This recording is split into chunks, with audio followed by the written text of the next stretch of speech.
Okay जी, अब हम move करते हैं origin of natural system perspective के ऊपर कि अब जो प्रॉपरली जिस हमने नेचुरल सिस्टम पर्सपेक्टिव को अंडरस्टैंड किया है, जिसके लिए कुछ फाउंडेशन तो प्रोवाइड की थी एल्विन गोल्डनर के ऊपर ने, लेकिन वो पहली मरतबा नहीं वो प्रोवाइड की थी, उससे पहले भी काम हो चुका हुआ था। तो सबसे पहले इस कंसेप्ट को किसने डिस्कस किया, हमें ये देखना पड़ेगा। आपने इकोनॉमिक्स के अंदर शायद एक एनालिसिस का नाम सुना हो, पेरेटो एनालिसिस। पेरेटो बेसिकली एक इटालियन मैकेनिस्ट था जो बाद में इकोनॉमिस्ट भी बन गया था, ठीक है ना। उसका हम वो एनालिसिस एक पढ़ते हैं। तो सबसे पहले जो नेचुरल सिस्टम पर्सपेक्टिव की सपोर्ट में बंदा सामने आया वो पेरेटो था। पेरेटो ने क्या किया, उसने पहले मैकेनिक्स जब वहाँ था तो उसमें उसने वहाँ पे निकालने की कोशिश की इक्विलिब्रियम। तो उसने एक इक्वेशन बना ली पेरेटो ने कि इस तरीके से फिजिक्स के अंदर इक्विलिब्रियम हम फाइंड आउट कर सकते हैं। फिर वो इकोनॉमिक्स के अंदर आया तो उसने प्राइस, डिमांड और सप्लाई की मदद से इक्विलिब्रियम फाइंड आउट करने की एक इक्वेशन बना के दे दी कि जनाब अगर आपने इक्विलिब्रियम पॉइंट फाइंड आउट करना है एक मार्केट का इन 3 फैक्टर्स की बेस पे, तो जनाब ये आपके पास इक्वेशन है, आप इसकी बेस पे कर सकते हैं। ये एक मैक्रो इकोनॉमिक्स या माइक्रो इकोनॉमिक्स के अंदर हमने ये इक्वेशन पढ़ी भी होती है पेरेटो एनालिसिस के अंदर। अगर नहीं पढ़ी तो इस इक्वेशन को ज़रूर देखिएगा, क्योंकि बीइंग अ बिजनेसमैन आपको इस इक्वेशन का बहुत फ़ायदा होता है। फिर ने वहाँ उसको चैन नहीं आया, फिर वहाँ से वो इकोनॉमिक्स से निकल के आ गए सोसाइटी के ऊपर, यानी कि ओवरऑल ऑर्गेनाइजेशन या सोशल फिनोमिना के ऊपर। यहाँ पे उसने आके कहा कि नहीं, ये काम नहीं हो सकता। क्या काम नहीं हो सकता, उसने कहा कि जिस तरह मैंने फिजिक्स के अंदर एक इक्वेशन बना ली है और जिस तरह मैंने इकोनॉमिक्स के अंदर एक इक्वेशन बना ली है, ठीक है ना, इक्विलिब्रियम के लिए या सिस्टम एनालिसिस के लिए, उन फोर्सेस को आइडेंटिफाई, उनका इफेक्ट देखने के लिए जो किसी चीज़ पे असरअंदाज होती हैं, सेम ये काम सोसाइटी के लिए या पूरी की पूरी ऑर्गेनाइजेशन के अंदर नहीं किया जा सकता। उसे पूछा गया क्यों नहीं किया जा सकता, कहता है यार काउंटलेस फोर्सेज हैं, इतनी फोर्सेज हैं कि आप संभालते थक जाएंगे लेकिन आपको समझ नहीं लगेगी कितनी कितनी फोर्सेज हैं। आप उन सबको एक सिंगल इक्वेशन के अंदर सम अप नहीं कर सकते। उन सिंगल फोर्सेस उनको एक सिंगल इक्वेशन के अंदर सम अप नहीं कर सकते। उसकी रीज़न क्या है, क्योंकि एक तो उनकी फोर्सेस की तादाद बड़ी ज़्यादा है और उनके इंटरडिपेंडेंट रिलेशनशिप्स बड़े ज़्यादा हैं। एक चीज़ 10 से रिलेट कर रही है, एक चीज़ 20 से रिलेट कर रही है, ठीक है ना, और एक चीज़ 13 से रिलेट कर रही है, एक चीज़ 15 से रिलेट कर रही है। मतलब यू कांट आइडेंटिफाई कितने ज़्यादा रिलेशनशिप मौजूद हैं उस एक सिंगल सिस्टम के अंदर, तो आप उसको एक इक्वेशन के अंदर सम अप नहीं कर सकते। एनी हाउ उसने इक्वेशन तो नहीं बनाई सोसाइटी या ऑर्गेनाइजेशन के लिए, उसने एक आप वो कह लीजिए कि वो ज़रूर बना दिया एक कंसेप्चुअल फ्रेमवर्क। एक कंसेप्चुअल फ्रेमवर्क की पिक्चर में बनाया। उसने कहा कि जब भी आपने उस कंसेप्चुअल फ्रेमवर्क ने बाय द वे फ्यूचर में आने वाले रिसर्चर्स को बहुत हेल्प किया जिन्होंने सिस्टम पर्सपेक्टिव के ऊपर स्टडी की, नेचुरल सिस्टम पर्सपेक्टिव के ऊपर, सॉरी। और उसमें उन्होंने बताया कि 3 तरह की चीज़ें मौजूद होती हैं एक ऑर्गेनाइजेशन के अंदर। जब आपने इक्विलिब्रियम या कह लीजिए कि तमाम फोर्सेस का एनालिसिस करना है तो 3 तरह की चीज़ें मौजूद हैं। Number 1, economic interest. हर इंडिविजुअल का कुछ इकोनॉमिक इंटरेस्ट होता है हर एक्टिविटी के अंदर। मैं इस टाइम लेक्चर दे रहा हूँ, मेरा इकोनॉमिक इंटरेस्ट क्या है कि मुझे इस लेक्चर की पेमेंट करनी है, ठीक है। आप लोगों का इकोनॉमिक इंटरेस्ट क्या है कि अगर आपने सुन लिया, ठीक है ना, आपके ग्रेड्स अच्छे आ गए, ओवरऑल जीपीए अच्छा आ गया और स्किल भी डेवलप हो गई, तो आप किसी अच्छी जगह पे जॉब करेंगे, आपकी सैलरी अच्छी लगेगी। ये आपका इकोनॉमिक इंटरेस्ट है। तो सबसे पहले उसने कहा कि सोसाइटी की या ऑर्गेनाइजेशन की, उनके अंदर जो मेंबर्स हैं जो डिफरेंट फोर्सेस प्ले कर रही हैं, उनमें जो सबसे इंपॉर्टेंट एक चीज़ है कि हर एक एक्टिविटी के अगेंस्ट कोई इकोनॉमिक इंटरेस्ट ज़रूर होता है। दूसरे नंबर पे चीज़ उसने कहा कि हर एक्टिविटी के अगेंस्ट कोई रेजिड्यूज ज़रूर होते हैं। रेजिड्यू किसे कहते हैं, रेजिड्यूअल कहते हैं वेस्टेज को, बकाया जात को, ठीक है ना। मीन्स उसने कहा कि जहाँ पे हम इकोनॉमिक इंटरेस्ट गेन करने की कोशिश कर रहे होते हैं वहाँ पे हम कुछ चीज़ें वेव ऑफ भी कर रहे होते हैं। फॉर एग्जाम्पल मैं इस टाइम वेव ऑफ क्या कर रहा हूँ कि मेरे पास इस टाइम व्हाट्सएप पे काफ़ी ज़्यादा मैसेज हैं जो कि मेरे बिजनेस से रेलिवेंट है, मैं उनको रिप्लाई इस टाइम नहीं कर सकता।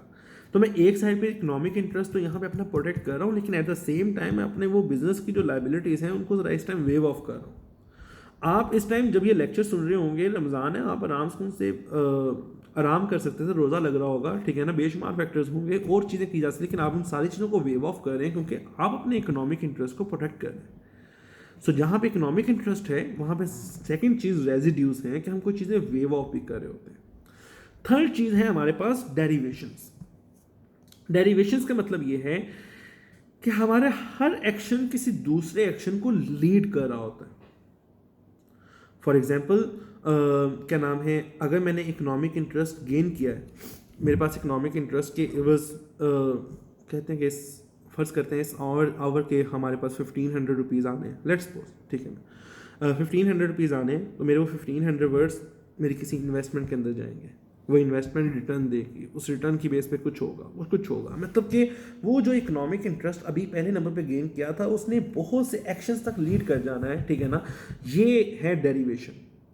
अगर मैंने कुछ चीज़ें वेव ऑफ की हैं, लाइक मैंने वो क्या नाम है बिजनेस का कुछ मैसेज इस टाइम वेव ऑफ कर रहा हूँ, तो उससे क्या होगा, उससे ये होगा कि मेरे राइटर्स को टास्क अभी तक शायद अलॉट नहीं हुआ, जो मेरे क्लाइंट्स हैं वो मेरे रिप्लाई का वेट कर रहे हैं, ठीक है ना, जो मेरे कोई फैमिली मेम्बर हैं वो उन्होंने कोई इनविटेशन दिया है तो वो उसके रिस्पॉन्स का वेट कर रहे हैं, ठीक है ना। सो मीन्स एक एक्शन कई दीगर एक्शंस के साथ जाके इंटरलिंक करता है, तो ये 3 कंपोनेंट्स लाजमी होंगे जब भी आप सोशल सिस्टम के अंदर इक्विलिब्रियम की इक्वेशन बनाना चाहेंगे। और यही 3 फैक्टर्स, और ख़ास तौर पे ये डेरिवेशन वाला फैक्टर एक रीज़न है जिसकी बिना पे वो इक्वेशन बन नहीं सकती, क्योंकि हम खुद एडमिट कर रहे हैं कि हमारा हर एक्शन कई एक्शंस को लीड करता है। सो मिस्टर पेरेटो ने, जिन्होंने फिजिक्स के अंदर इक्वेशन बना ली, जिन्होंने इकोनॉमिक्स के अंदर इक्वेशन बना ली, उन्होंने सोशल इक्वेशन के अंदर आकर मुआवजत कर ली। उसने कहा कि इक्वेशन नहीं बन सकती, एक कंसेप्चुअल फ्रेमवर्क बनाया और उस कंसेप्चुअल फ्रेमवर्क के 3 चीज़ें आपको बता दी कि जनाब ये 3 चीज़ें, ये हम कर क्या रहे हैं, ये हम ओरिजिन देख रहे हैं नेचुरल सिस्टम पर्सपेक्टिव का। जब वो कंसेप्चुअल फ्रेमवर्क बन गया, उसके बाद बहुत से जो ऑथर्स थे, जिनमें हमारे आज के ऑथर चेस्टर बर्नार्ड भी शामिल हैं, लास्ट जिन्होंने हाउथन स्टडीज़ की थी एल्डर मायो एंड फ्रिट्स, वो भी दोनों शामिल हैं। उसके अलावा एक मर्टन है, वो भी शामिल हैं। ये 4 लोगों ने ज़्यादा रिसर्च की नेचुरल सिस्टम पर्सपेक्टिव के ऊपर। इन चारों के अंदर जो एक कॉमन चीज़ थी वो ये थी कि ये एक बंदे को जानते थे, और उस बंदे का नाम था हमारे पास लॉरेंस जे हेंडरसन। लॉरेंस जे हेंडरसन बेसिकली हार्वर्ड यूनिवर्सिटी के अंदर बायोकेमिस्ट था, बायोकेमिस्ट थे ये। तो ये बाद में जब फटीग वाला एक्सपेरिमेंट करना था ना एल्टर मायो ने हाउथन स्टडीज़ के अंदर, तो ये इकोनॉमिक्स डिपार्टमेंट में आ गए, बिजनेस डिपार्टमेंट्स में तशरीफ़ ले आए। यहाँ पे आके ना किसी ने इनको कहा कि जनाब आप ना पेरेटो का वर्क पढ़ें। 1928 के अंदर इन्होंने पेरेटो का वर्क पढ़ा, और जब 1928 के अंदर इन्होंने पेरेटो का वर्क पढ़ा तो ये तो उससे बहुत ज़्यादा इंस्पायर्ड हो गए। इनका रिमेनिंग तमाम कैरियर उस पेरेटो के वर्क के आगे लेके चलने के लिए था। ये तो इतना कंक्लूसिवली उसको आगे लेके ना चल सके, लेकिन इन्होंने एक एग्जाम्पल सेट कर दिया अपने उन 4 लोगों के लिए जिनका पहले नाम ले गया है कि इन्होंने आगे नेचुरल सिस्टम पर्सपेक्टिव में बहुत ज़्यादा काम किया, जिसमें हमारे आज के जो सबसे लीडिंग ऑथर हैं चेस्टर बर्नार्ड, वो शामिल है, ठीक है ना। तो बच्चा ये ओरिजिन था नेचुरल सिस्टम पर्सपेक्टिव का। अब हम आ जाते हैं अपने उस ऑथर के ऊपर जिनको हमने आज डिस्कस करना है, जिनका नाम है चेस्टर बर्नार्ड। चेस्टर बर्नार्ड साहब 1886 में पैदा हुए, 89 अमेरिका के अंदर 1961 के अंदर इनकी डेथ हुई। इन्होंने इकोनॉमिक्स मेजर के अंदर एडमिशन लिया हार्वर्ड यूनिवर्सिटी के अंदर, लेकिन 3 साल बाद ही इनको वो छोड़ना पड़ गया क्योंकि इनकी अपनी इंडस्ट्रियल जो एम्बिशंस थी वो नुकसान में जा रही थी। और इन्होंने क्या किया कि जनाब 3 साल बाद छोड़ दिया, और AT&T कंपनी है जो आज भी बड़ी पॉपुलर है, ये फॉरेन कंट्रीज़ के अंदर ये सेलुलर फ़ोन्स की, American telephone and telegraph companies, इन्होंने इसमें जॉब इख्तियार कर ली और 40 साल वहाँ पर जॉब की। ज्वाइन किया था 1909 के अंदर और रिटायर्ड हुए थे 1948 के अंदर। ज्वाइन किया था स्टैश डिपार्टमेंट के अंदर, जहाँ पे उन्होंने मेजर कंट्रीब्यूशन ये की थी कि इन्होंने foreign and domestic phone rates decide किए थे। कॉल रेट्स उनसे होते हैं ना, ये इन्होंने एक फॉर्मूला डिज़ाइन किया था। और उसके बाद इनको असिस्टेंट वाइस प्रेसिडेंट बना दिया गया 1922 के अंदर बेल टेलीफोन कंपनी का, वो भी AT&T के आगे फ्रेंचाइज थी। और अल्टीमेटली 1948 में जब ये रिटायर हुए तो ये उसके प्रेसिडेंट थे। 1948 में रिटायर हो गए, लेकिन इनकी लाइफ में जो असल चेंज आया जो उन्होंने ऑर्गेनाइज थ्योरी के अंदर कंट्रीब्यूट किया वो 1936 के अंदर था, जब इन्होंने लेक्चरशिप ज्वाइन की। और 1938 के अंदर उन्होंने अपना एक पेपर प्रेजेंट किया था फंक्शंस ऑफ द एग्जीक्यूटिव के नाम से। वो एक टर्निंग मोमेंट था जिन्होंने नेचुरल सिस्टम पर्सपेक्टिव के बहुत ज़्यादा वर्थ को इंक्रीज़ कर दिया। तो ये एक मेजर सा इंट्रोडक्शन था चेस्टर बर्नार्ड का। अब आ जाते हैं हम उस एक्चुअल चीज़ के ऊपर कि बर्नार्ड ने किया क्या था नेचुरल सिस्टम पर्सपेक्टिव को लेके। सबसे पहले बर्नार्ड के कुछ व्यूज़ थे, क्योंकि बर्नार्ड एक बिजनेसमैन इस तरह से थे कि उन्होंने AT&T को ज्वाइन कर लिया था, स्टैट्स डिपार्टमेंट को, बाद में AVP बन गए, फिर बाद में प्रेसिडेंट बन गए। तो उनके ख्याल से जो हमारी बुक्स के अंदर चीज़ें लिखी हुई हैं, जो हमारा लिटरेचर है सारा का सारा डिसीजन मेकिंग के रिगार्डिंग या एनालिसिस के regarding, that is not relevant what is actually happening in practice. जो प्रैक्टिस में हो रहा है, जो एक्चुअल फील्ड के अंदर होता है, जो एक्चुअल बिजनेसेस के अंदर होता है, हमारी बुक्स के अंदर चीज़ें वैसे नहीं लिखी हुई। ये उनका सबसे पहला क्रिटिसिज्म था। उन्होंने कहा कि फॉर्मल एक्टिविटी और उसकी इन्फोर्समेंट से कहीं ज़्यादा कोऑर्डिनेशन मैटर करता है, ठीक है ना। आप कोऑर्डिनेशन पे ज़्यादा फोकस करें फॉर्मल अथॉरिटी की बिना पे बगैर, तो आप ज़्यादा अच्छे तरीके से एक ऑर्गेनाइजेशन को लेके चल सकते हैं। ये सेकंड उनका ऑब्जर्वेशन थी उस वक्त के सर्कमस्टांसिस के अकॉर्डिंगली। इनकी अचीवमेंट क्या थी जनाब? इन्होंने फंक्शन ऑफ एग्जीक्यूटिव के नाम से पेपर लिखा। इन्होंने मेजरली 3 काम किए। इन्होंने सबसे पहले ऑर्गेनाइजेशन को as a cooperative system introduce करवाया। नंबर 2, इन्होंने एक थ्योरी प्रेजेंट की जिसको कहते हैं हम इंड्यूसमेंट कंट्रीब्यूशन थ्योरी। उसको कंट्रीब्यूशन इंड्यूसमेंट थ्योरी भी कहा जाता है बाद जगह पे। तो इंड्यूसमेंट कंट्रीब्यूशन थ्योरी, इंड्यूसमेंट मतलब रिवॉर्ड्स, कंट्रीब्यूशन और रिवॉर्ड्स थ्योरी। और थर्ड जो इनका मेजर काम था वो इन्होंने एग्जेक्टिव के फंक्शन बताए कि एग्जेक्टिव के फंक्शंस क्या क्या होने चाहिए। इन्होंने ये इंटीमेट की चीज़ें। तो सबसे पहले हमने बता दिया कि जब अपना काम स्टार्ट किया चेस्टर बर्नार्ड ने, तो उनके व्यूज़ क्या थे? 2 व्यूज़ थे। Number 1, what is happening in practice is not given in the theory. Number 2, practice is too much focused on formal authority while in reality we are much focused on coordination. ये ज़्यादा matter करता है, ठीक है ना। और फिर उसके बाद हमने कहा कि इनकी 3 मेजर अचीवमेंट्स क्या थी। उन्हीं 3 मेजर अचीवमेंट्स को हम स्टडी करेंगे वन बाय वन। सबसे पहले हमारे पास है कि जो सबसे बड़ा काम किया चेस्टर बर्नार्ड ने, उन्होंने ऑर्गेनाइजेशन को as a cooperative system introduce करवाया। अब हमें देखना पड़ेगा कोऑपरेटिव सिस्टम क्या होता है। ऑर्गेनाइजेशन कोऑपरेटिव सिस्टम का मतलब यह है कि ऑर्गेनाइजेशन एक कम्प्लेक्स स्ट्रक्चर है physical, biological and social components का। हम ऑर्गेनाइजेशन को as a complex as cooperative system define करने लगे हैं कि अगर हम कोऑपरेटिव सिस्टम के एक पर्सपेक्टिव में एक ऑर्गेनाइजेशन को डिफाइन करें तो organisation is a complex structure which is made of physical, biological and social components, and all these type of components are systematically interrelated with the help of 2 or more than 2 persons to at least meet a single objective। मतलब कि एक ऐसा structure जिसमें 3 तरह के components मौजूद हैं और वो तीनों तरह के कंपोनेंट्स आपस में इंटररिलेटेड हैं। इंटररिलेटेड किस तरह से हैं? क्योंकि 2 या 2 से ज़्यादा लोगों ने मिलकर किसी गोल को अचीव करने के लिए उस सिस्टम को बनाया है या उस सिस्टम का पार्ट बने हैं उस लिविंग ऑर्गेनिज्म का। इसे कहते हैं ऑर्गेनाइजेशन। तो दोबारा डिफाइन करना चाह रहा हूँ कि अगर हम ऑर्गेनाइजेशन को as a cooperative system identify करना चाहते हैं, डिफाइन करना चाहते हैं, तो हमें समझना पड़ेगा कि ऑर्गेनाइजेशन एक ऐसा कम्प्लेक्स सिस्टम है या ऐसी कम्प्लेक्स ऑर्गेनाइजेशन है जिसके अंदर फिजिकल, बियोलॉजिकल एंड सोशियोलॉजिकल कंपोनेंट्स हैं। और ये तीनों तरह के कंपोनेंट्स कहाँ से आते हैं? उन ह्यूमन बींग से जो इस ऑर्गेनाइजेशन का पार्ट बने हैं ताकि किसी गोल को अचीव किया जा सके। और ये जो तीनों तरह के कंपोनेंट्स हैं ये सिस्टमैटिकली इंटर रिलेटेड हैं। ये डेफिनेशन है ऑर्गेनाइजेशन की एज अ कोऑपरेटिव सिस्टम। इस डेफिनेशन से हमें पता क्या चलता है कि एक पर्पस है, उस पर्पस को अचीव करने के लिए कोऑपरेट करना पड़ता है।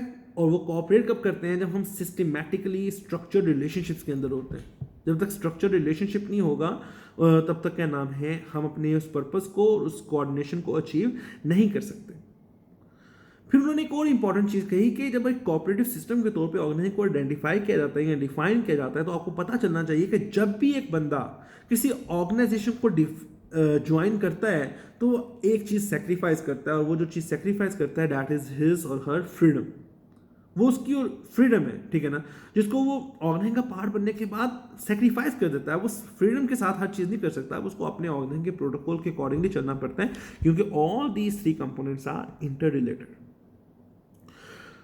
तो फिर ऑर्गेनाइजेशन को करना पड़ता है इस कम्प्लेक्स ऑर्गेनाइजेशन को, इसको आउटसाइड से रिसोर्सेज इकट्ठे करने पड़ते हैं in the form of support, in the form of money, in the form of capital, in the form of profit, in the form of anything, ठीक है ना, ताकि वो अपने इंटरनल चीज़ों को अच्छे तरीके से इक्विलिब्रियम के अंदर रख सके। तो मतलब कि रिसोर्सेज हम being a complex organisation external environment से लेते हैं। अगर एक बिजनेस है वो बास्केट कैपिटल सीख करने के लिए बैंक जाता है, एक स्मॉल बिजनेस है वो प्रॉफिट सीख करने के लिए अपने कस्टमर्स के पास जाता है। जो भी रिसोर्सेज आते हैं वो एक्सटर्नली आते हैं हमारे पास। हम इंटरनली रिसोर्सेज एक मरतबा इन्वेस्ट करते हैं in the starting of the business, लेकिन उसके बाद हम एक्सटर्नल सोर्सेज पे ज़्यादा रिलाय करते हैं। उन्हीं एक्सटर्नल रिसोर्सेज की बेस पे हम अपनी ऑर्गेनाइजेशन के अंदर एक इक्विलिब्रियम जनरेट कर सकते हैं। अब फिजिकल, बायोलॉजिकल और सोशल फोर्सेस के अंदर या सोशल कंपोनेंट्स के अंदर हमें फिजिकल की तो समझ आ रही है, ह्यूमन बींग्स हैं ऑर्गेनाइजेशन के अंदर। सोशोलॉजिकल की भी समझ आ रही है कि ह्यूमन बींग का आपस में इंटरेक्शन है। What is biological? Biological is for survival. एक ऑर्गेनाइज ने चूंकि सर्वाइव करना पड़ता है, लिहाजा इसके अंदर वो कंपोनेंट भी मौजूद होना चाहिए सर्वाइवल का कि ये जो अनफेवरेबल सर्कमस्टांसिस हैं उसके अंदर अपने आप को सर्वाइव कर सके। सर्वाइव करने के लिए ऑर्गेनाइजेशन की एक नीड होती है, उसे कहते हैं मेंटेनेंस नीड, ठीक है ना। जिस तरह हम एक घर बनाते हैं और घर बनाने के बाद हम एक घर पे बहुत इन्वेस्टमेंट करते हैं, उसके बाद क्या, उसके बाद कुछ नहीं करते, नहीं, उसकी मेंटेनेंस मुसलसल जारी रहती है। आप एक गाड़ी परचेज करते हैं, गाड़ी क्या हमेशा उसी तरह से चलती रहती है? नहीं, उसकी मेंटेनेंस के लिए उसका ऑयल चेंज करवाना पड़ता है, पेट्रोल वगैरह डलवाना पड़ता है, डिफरेंट चीज़ें करनी पड़ती हैं। वो कहते हैं कि एक ऑर्गेनाइजेशन को भी मेंटेनेंस रिक्वायर्ड होती है। इस सिलसिले में उसने एग्जाम्पल दी कि बेसिकली जितने ज़्यादा ऑपरेशन एक ऑर्गेनाइजेशन के अंदर हो रहे होते हैं उतना ज़्यादा आउटपुट सामने नहीं आता। वो उसको किस तरह रिलेट करता है, वो उसको इंजन से रिलेट करता है, गाड़ी के इंजन से। कहता है कि आप गाड़ी के इंजन की इंटरनल स्टेट को देखिए, कितनी ज़्यादा हीट जनरेट होती है, गैसेस क्रिएट होती हैं, मोबिलाइजेशन होती है और अल्टीमेटली गाड़ी इतना सा मूव करती है आगे। मीन्स के प्रोसेसेस वगैरह, फंक्शंस वगैरह बेशुमार होते हैं, लेकिन अल्टीमेट जो आउटपुट है वो बहुत स्मॉल आता है। तो ये जो फंक्शनिंग ज़्यादा होती है मेंटेनेंस है। अगर आप मेंटेनेंस नहीं करेंगे कम्प्लेक्स ऑर्गेनाइजेशन की तो आपकी फंक्शनिंग वगैरह नहीं आ पाएगी। तो ये पहली कंट्रीब्यूशन थी हमारे पास चेस्टर बर्नार्ड की कि उसने ऑर्गेनाइजेशन को एक कोऑपरेटिव सिस्टम के तौर पे इंट्रोड्यूस करवाया, एंड ही इज़ राइट। तो हम जो हमेशा अभी आपने देखा, हमने 3-4 ऑथर्स को पढ़ा है, उन 3-4 ऑथर्स ने आती ही पहले अपनी ऑर्गेनाइजेशन की डेफिनेशन दी है। अच्छा जी, किसी ने कहा ये डेलिबरेटली स्ट्रक्चर्ड इंस्ट्रूमेंट है जो कि अचीव करता है गोल्स को, ठीक है ना। किसी ने कहा कि जनाब ये इस तरह से इंटरडिपेंडेंट चीज़ें हैं, ये हैं। इन्होंने अपनी डेफिनेशन दे दी है, उन्होंने कोऑपरेटिव सिस्टम के तौर पर डेफिनेशन दी है। तो ये पहली कंट्रीब्यूशन थी जो भी हमने पढ़ ली, ऑर्गेनाइजेशन एज कोऑपरेटिव सिस्टम। जो सेकेंड कंट्रीब्यूशन है बर्नार्ड की, वो है इंड्यूसमेंट और contribution theory. Inducement contribution theory क्या है? वो कहते हैं कि एक ऑर्गेनाइजेशन को दो तरह का इक्विलिब्रियम जनरेट करना होता है, सिस्टम इक्विलिब्रियम। एक होता है इंटरनल और एक होता है एक्सटर्नल। जो एक्सटर्नल इक्विलिब्रियम है, दो एम्स होते हैं। एक तो इक्विलिब्रियम वो है कि उसने अपने इंटरनल सिस्टम को एक्सटर्नल सिस्टम के अकॉर्डिंगली बैलेंस करना होता है। जो बाहर चेंजेस आती हैं उनके अकॉर्डिंगली इंटरनल मॉडिफिकेशंस करनी पड़ती हैं। ये एक तरह का इक्विलिब्रियम है। दूसरी तरह का इक्विलिब्रियम ये है कि उसने अपने एम्प्लॉयज़ की कंट्रीब्यूशन को उनकी सेटिस्फेक्शन से मैच करना होता है, ठीक है ना। ये बड़ा इंपॉर्टेंट है। उसने कहा कि पहला इक्विलिब्रियम तो इतना मैटर नहीं करता, दूसरा जो ये इक्विलिब्रियम है ना, ये बहुत ज़्यादा मैटर करता है, क्योंकि आपने मैक्सिमम सेटिस्फेक्शन प्रोवाइड करनी है अपने एम्प्लॉयज़ को ताकि उनकी कंट्रीब्यूशन मैच कर सके उनकी सेटिस्फेक्शन के साथ। कंट्रीब्यूशन जितना वो कंट्रीब्यूट कर रहे हैं और सेटिस्फेक्शन उनको उसके अगेंस्ट रिवॉर्ड क्या मिल रहा है। उन्होंने कहा, इसी से उन्होंने दो डेफिनेशन निकाली, एक एफिशिएंट सिस्टम की और एक इफेक्टिव सिस्टम की। एफिशिएंट सिस्टम वो होता है जिसमें जो नेट सेटिस्फेक्शन होती है वो नेट डिससेटिस्फेक्शन से ज़्यादा है, मतलब कि वहाँ पे कंट्रीब्यूशंस का रिवॉर्ड प्रॉपर है, इसे कहते हैं एफिशिएंट सिस्टम। जबकि जो इफेक्टिव सिस्टम होता है वो सिंपली मीन्स को देख रहा होता है, एंड्स को देख रहा होता है कि क्या गोल अचीव हुआ है, गोल अटेनमेंट हुई है, ठीक है ना। हाँ, उस गोल अटेनमेंट के लिए ज़रूरी क्या है, एफिशिएंसी ज़रूरी है। अगर एफिशिएंसी नहीं होगी, मतलब कि नेट डिससेटिस्फेक्शन ज़्यादा हो जाएंगी नेट सेटिस्फेक्शन से, एम्प्लॉयज़ काम करना छोड़ देंगे। एम्प्लॉयज़ काम करना छोड़ देंगे तो ऑर्गेनाइजेशन का गोल कैसे अचीव होगा? अगर ऑर्गेनाइजेशन का गोल अचीव कैसे नहीं होगा तो ऑर्गेनाइजेशन सर्वाइव कैसे करेगी? मतलब कि इक्विलिब्रियम तो सारे का सारा गया बाहर में। तो उसने कहा कि दो तरह का इक्विलिब्रियम है। पहला एम ये है कि आपने इंटरनल को एक्सटर्नल से मैच करना है। दूसरा इक्विलिब्रियम ये है कि आपने अपने एम्प्लॉयज़ की कंट्रीब्यूशन को उनकी सेटिस्फेक्शन के साथ मैच करना है। मीन्स कि आपने उनको ऐसे रिवॉर्ड्स देने हैं कि उनकी जो नेट सेटिस्फेक्शन है वो नेट डिससेटिस्फेक्शन से ज़्यादा हो जाए, इसे एफिशिएंट कहते हैं। और जो एफिशिएंट कहते हैं, और जो इफेक्टिव है वो ये है कि आप गोल अचीव करें, लेकिन वो भी एफिशिएंसी के बगैर मुमकिन नहीं है। लेकिन फ़र्क क्या है? फ़र्क ये है कि वहाँ पे नेट सेटिस्फेक्शन नेट डिससेटिस्फेक्शन से ज़्यादा होनी चाहिए थी। यहाँ पे अगर दोनों बराबर भी होंगी तो काम चल जाएगा। अल्टीमेटली एम्प्लॉय काम करना नहीं छोड़ेंगे। फिर दूसरी इंपॉर्टेंट चीज़ ये थी कि ये दोनों चीज़ें हैं ना, क्या नाम है, एफिशिएंसी और इफेक्टिवनेस, ये एक दूसरे का प्री रेक्विजिट है। इन दोनों को एक दूसरे की ज़रूरत है। अभी आप सोचते होंगे यार अभी तक तो ये समझ लग गई कि इफेक्टिवनेस को तो एफिशिएंसी की ज़रूरत है, एफिशिएंसी को इफेक्टिवनेस की किस तरह ज़रूरत है। यार कुछ लोगों को सेटिस्फेक्शन ही गोल अटेनमेंट से मिलती है। वो जितना मर्जी इंडिविजुअली अच्छा परफॉर्म कर लें, वो जितनी मर्जी कमाल परफॉर्मेंस दे दें, अगर ऑर्गेनाइजेशन का गोल अचीव ना हो या उस प्रोजेक्ट का गोल अचीव ना हो, उनको सेटिस्फेक्शन नहीं मिलती। आप अपने आप को देख लीजिए, आप जब किसी प्रोजेक्ट के अंदर होते हैं, ठीक है ना, आपको शायद सेटिस्फेक्शन तभी मिले जब आपके मार्क्स बड़े ज़्यादा मैक्सिमम आए, जब गोल अचीव हो जाए, आप लोग अच्छा परफॉर्म कर लें, ठीक है ना। सो कहने का मकसद ये है कि कुछ लोगों को सेटिस्फेक्शन के लिए मनी वगैरह बाद में रिक्वायर होता है, उनको पहले गोल अटेनमेंट रिक्वायर होती है, इसलिए दोनों चीज़ें आपस में डिपेंडेंट हैं।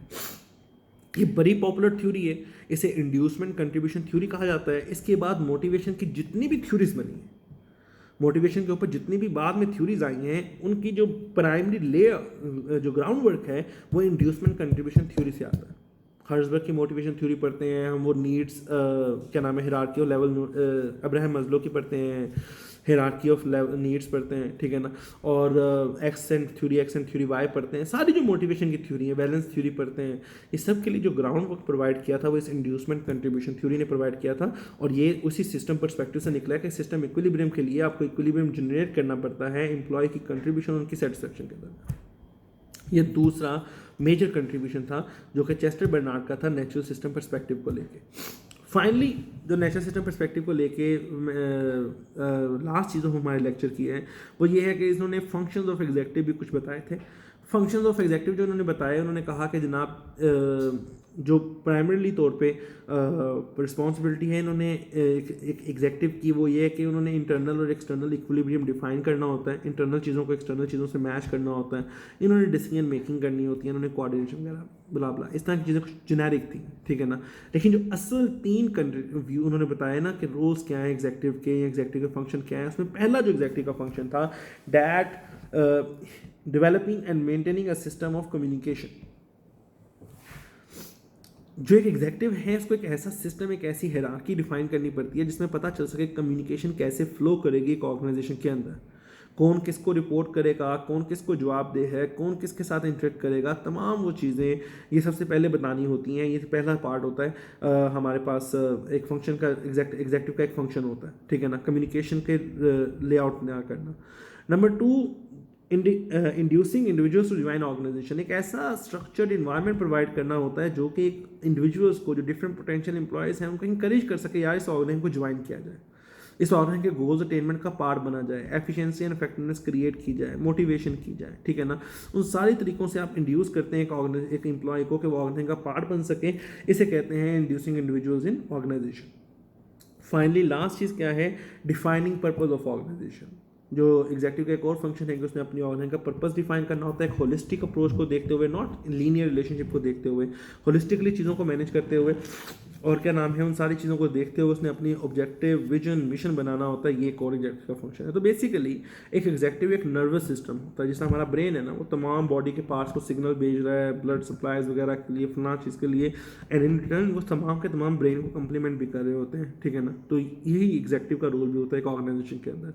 सो summing up Chester Barnard contribution in natural perspective, natural system, जो कि नेचुरल सिस्टम ये कहता है कि होलिस्टिक एनालिसिस किया जाए। तो उसने होलिस्टिक एनालिसिस को अंडरस्टैंड करवाने के लिए कि होलिस्टिक एनालिसिस क्यों ज़रूरी है, उसके लिए उसने बताया कि ऑर्गेनाइजेशन एक सिंपल लीनियर एंटिटी नहीं है, ऑर्गेनाइजेशन एक कोऑपरेटिव सिस्टम है।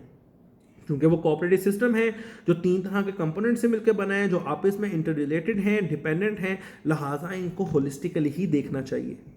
दूसरे नंबर पे उन्होंने बताया कि एक इस तरह की कम्प्लेक्स ऑर्गेनाइजेशन में अगर आपने इक्विलिब्रियम अचीव करना है, तो इक्विलिब्रियम अचीव करने के लिए ज़रूरी है कि जनाब आप सिर्फ और सिर्फ एक्सटर्नल एंड इंटरनल की तरफ न जाएं, आप अपने एम्प्लॉय की कंट्रीब्यूशन का, उसकी सेटिस्फेक्शन के साथ भी जनरेट करें equilibrium. And finally last thing उन्होंने बताया कि इस सारे रोल के अंदर, इस कम्प्लेक्स ऑर्गेनाइजेशन और इस नेचुरल सिस्टम पर्सपेक्टिव को कवर करने के लिए what role the function of executive क्या हो सकता है, वो उन्होंने सारी की सारी चीज़ें एक्सप्लेन की। तो ये हमारा आज का लेक्चर है जिसमें हमने नेचुरल सिस्टम पर्सपेक्टिव को पढ़ा।